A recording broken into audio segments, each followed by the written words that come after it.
first thing you think of. For some, it's a holistic worldview to clear your mind and think positive. For others, it's just humming and sitting crisscross. To help break down some of the myths associated with meditation, we're joined by Mandy Morris. Mandy, thanks so much for joining us this morning. And hi, thanks for having me, John and Rachel. Appreciate it. Thank you. And what exactly is meditation, and how can it improve all of our well-being? So we could take it a few different ways, but in the way that meditation works for my clients and myself is meditation is all about clearing the mind and getting centered. And that can thankfully happen more ways than just the crisscross applesauce that you guys were just talking about.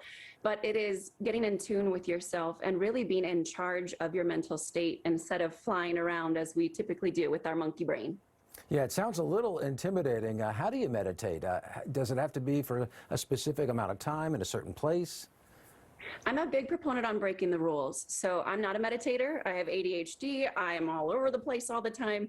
And so if I had to just sit and think about oming, it would never work for me. And so there's many forms of meditation. Some people, especially for myself, physical meditation, yoga, kayaking, all you're looking for is just that clarity of the mind where you're really focused on doing one thing. So that could happen at work, that could happen physically, that could happen through a guided meditation for 5 minutes even. It's really just a state of being versus you have to sit for 5 hours and hopefully reach enlightenment. Wow, that's interesting you say that, because I never thought of it as having different forms. So you can meditate when you're doing different activities. That's really cool, Mandy. And you also say it's especially important to do in the morning. Why is the morning such a critical time?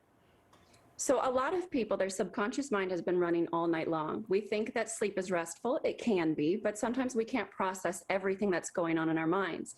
And so being able to stop and go, I may not be completely mentally clear to take on my day today, but I'm going to make my clean slate now.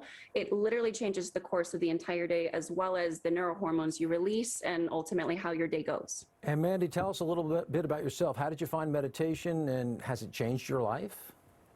It has, actually, truly so. And again, I'm not always just sitting there in an Om state, if you will. So coming from my background of trauma and not knowing how to fix my own life, meditation was something where on my father's lineage side, very analytical, genius IQs, but again, too many thoughts, basically.